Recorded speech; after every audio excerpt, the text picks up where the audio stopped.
Good morning, everybody.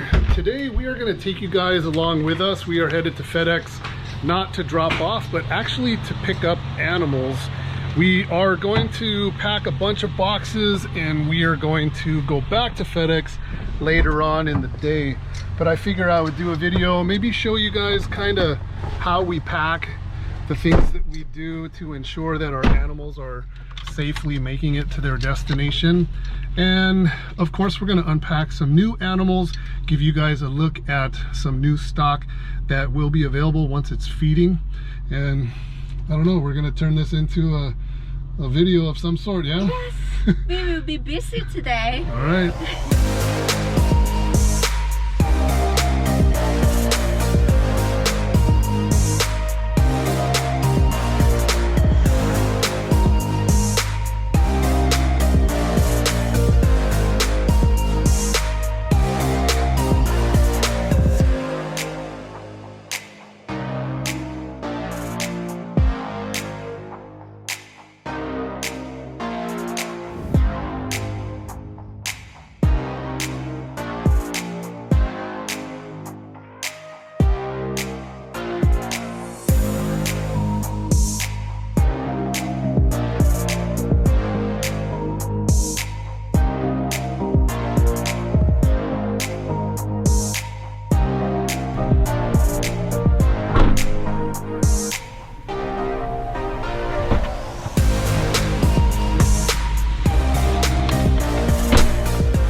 Okay, and homeward bound. I wish we could have only made one trip here, but we wanted to pick up our animals early in the morning, as early as possible. Then it's a very warm day today, so we will have to come back later this afternoon to drop off our outbound boxes. I wish we could have done it in one shot, but it's just better for the animals for us to make two trips. It's just better for the animals. What else can I say? Okay, you guys, so we're back from FedEx. This box is part of a consolidated Europe import. So I've got some Boiga and some Orthriophis in here. I want to give you guys a look at what we have going on. Now we have waiting lists for a lot of these animals, and the Orthriophis are for myself actually. But we will dig in and we will do our unboxing. We do our unboxings outside. We don't do our unboxing inside of our rooms. I know all the YouTubers do it. I wouldn't dare do that because there could be a mite in here, and bringing this box into the room, the mite is going to go out and just go crazy in there. So I never do an unboxing inside any of my rooms. I will hand walk these animals in one at a time, and all the tubs and everything are treated as a precaution only. These animals are usually clean, but I still do not trust anybody anytime I receive new animals. Doesn't matter where they're coming from. So just a little pro tip. You can do the unboxings in your rooms if you want and be like all those other guys, but we don't do it and we don't recommend it. So let's dig in, you guys. We have Gemicincta Sulawesi mangroves. I believe we have 7 in here.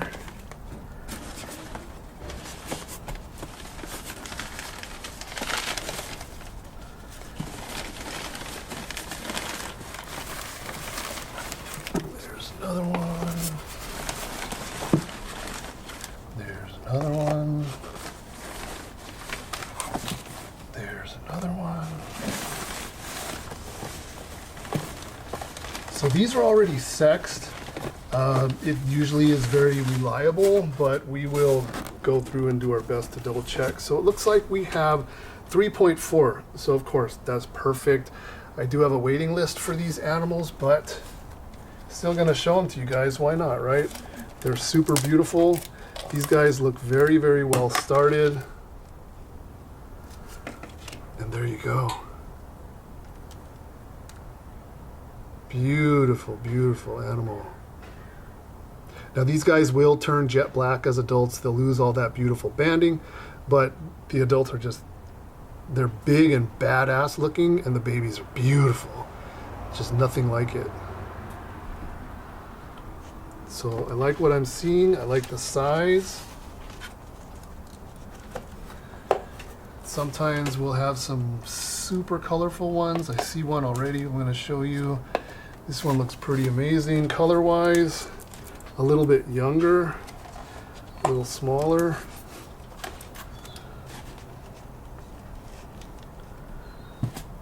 But look at that. Amazing. Wish they stayed like that, but they're beautiful. So those are Gemma-cincta, you guys. If you're on my waiting list, I will contact you. If nobody flakes off the waiting list, these should all be sold. But you know how it is in this business. There's always going to be some flakes. So if you're interested, hit me up. I'll add you to the list, and then we'll kind of see where everything shakes out. Cyanea.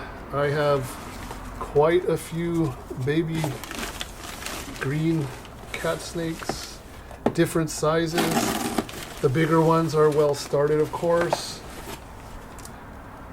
I have some of these already here that I've been working on getting established. So we have a good number. We also have a waiting list on these, but I think I do have room to add people for the Cyanea. So also, same thing, if you are interested, hit me up. And I think that's it. What do we have here? 6, we have a dozen. So I'll show you guys one of the bigger ones. When they hatch out, they're nice and orange color. And then when they start getting some size, they start to dull out a little bit, and then they'll eventually turn green. Green color to match that green head. The ones that I have here that I've had for a while, they're already starting to turn a little bit green. They're just slightly bigger than this, so they're also well started. So we will verify that these guys are feeding before we release any. Just make sure everybody's good. There's bound to be some in here that are not feeding, so we'll have to play the feeding game with them. Sometimes it's assist feeding, sometimes it's scenting, but they seem to always do good. It just depends on how much work you're willing to put into them.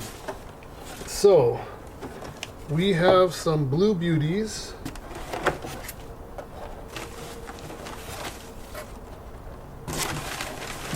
Okay. So I don't want to open this because there's 3 in here and they will burst out, but these are blue beauties, Caliscyenas. See a nice blue color on that one there. Same in here. One looks like it's in shed, one not. So we don't necessarily need to be keeping all of these. So we'll probably make some available, and I think I do have a couple people on a waiting list for those. So like I said, we don't need all of these because we already have a bunch of sub-adults, juvenile, and actually young adult sizes already as it is. So anyway, if you're interested in those, hit me up. We also have some Ridley-i. Looks like we have two baby Ridley-i here. So this is one pair. These will change a lot later on as they start to grow and get their colors. And then we have one more pair. So this is a male Ridley-i that's already starting to get some adult coloration. Still has a lot of growing to do, but really pretty nice and orange. This one is supposed to be the boy, and yep, definitely looks like a boy. So I like the color on that one, and it's just going to get more intense. So I can definitely see where I'm going with my breeding intentions according to the color. So that will be fun. Let's see what the other one looks like here. Okay, and another nice orange one, so that's cool.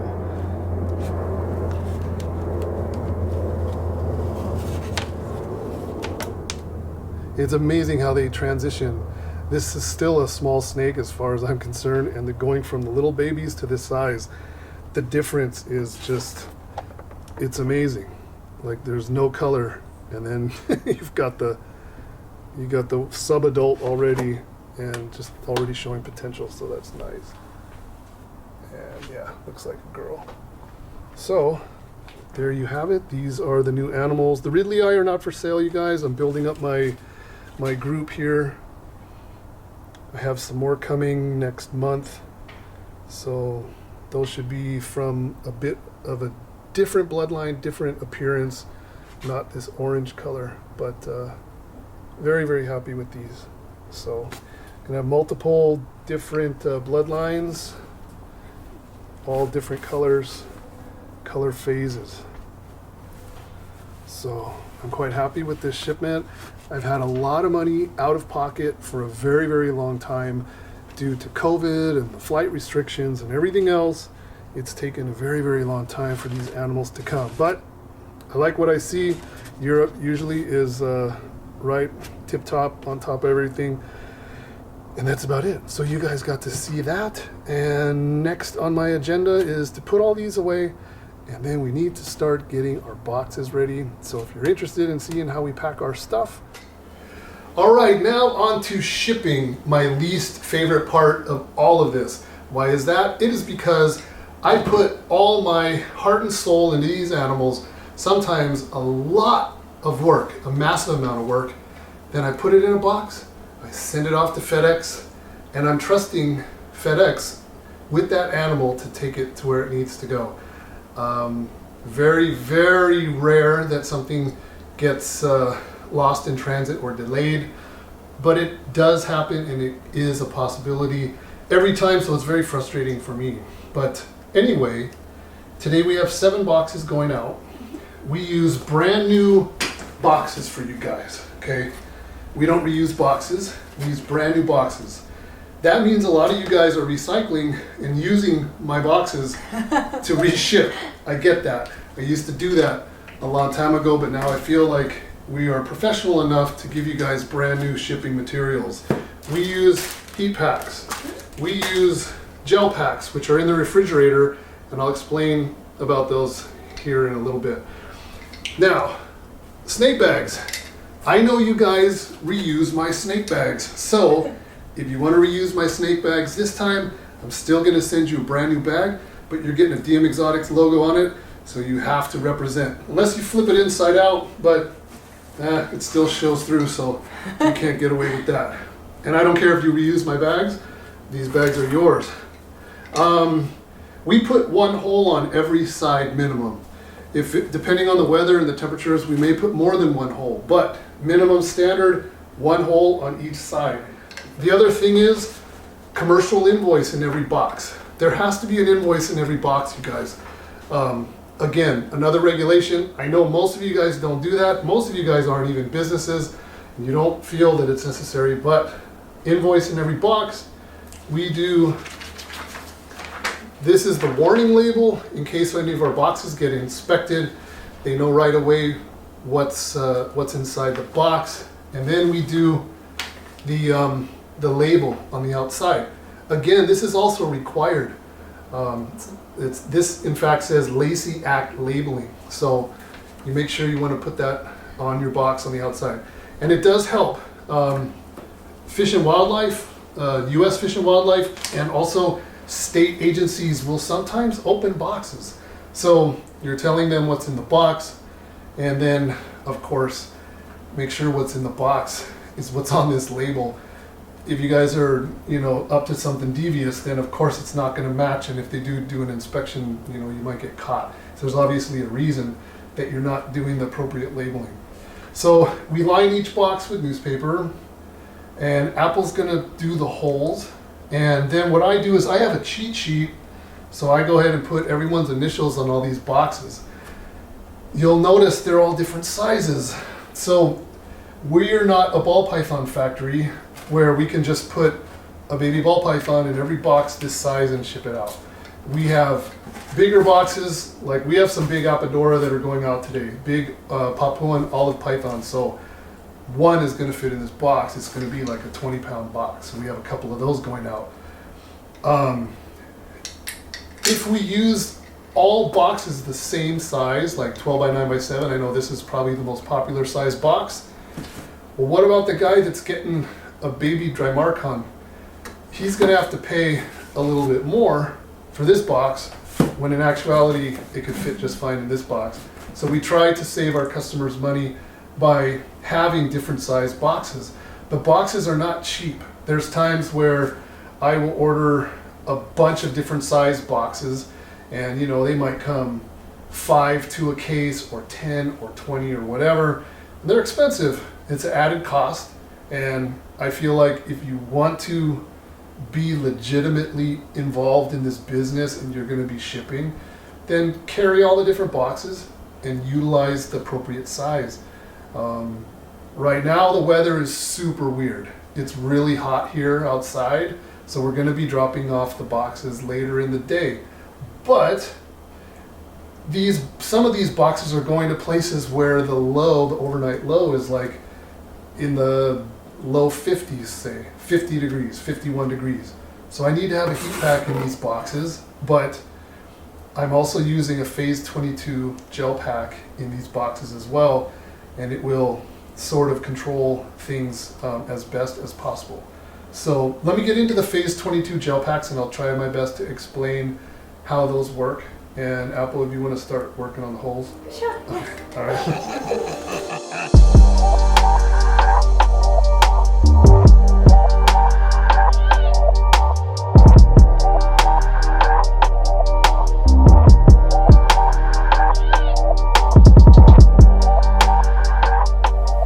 Okay, you guys, Phase 22 gel packs. I may not be explaining this exactly right, but this is how we use them, and I feel like they've really been a lifesaver.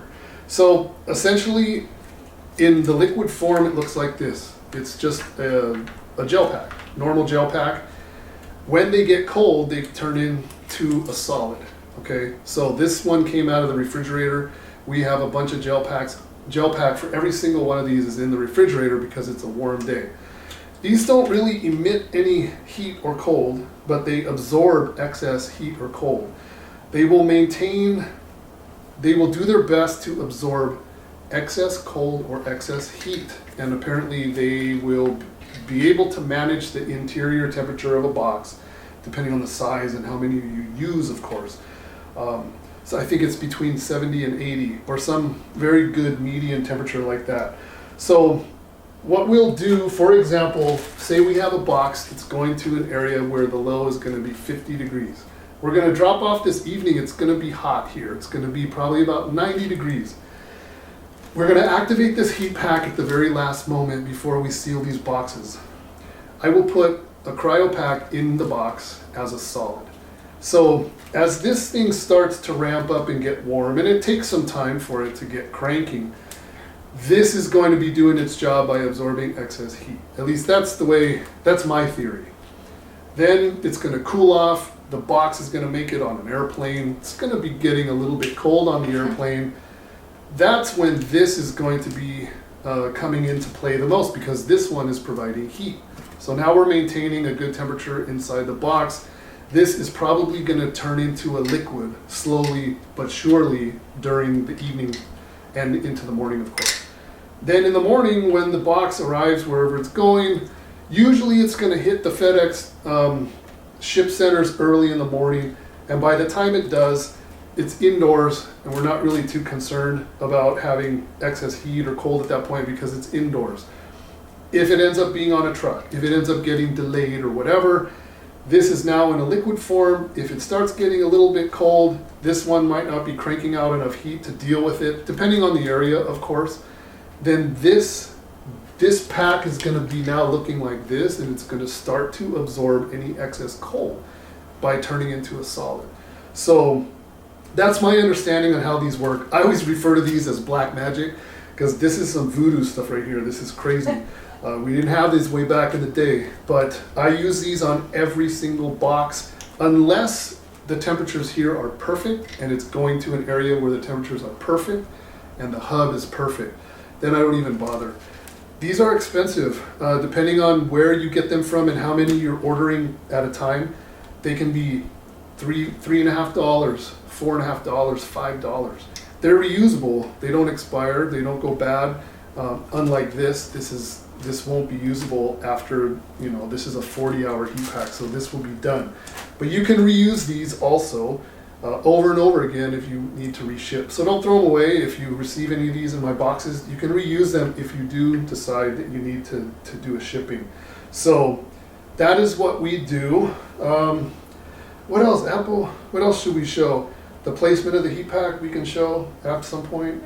And that is roughly about it. What we like to do with the heat packs is, where's the lid for this box underneath here? So what we like to do is I will take newspaper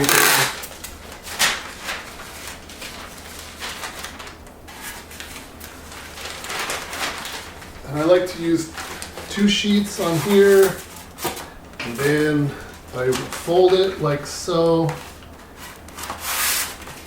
You want to tape it on your side.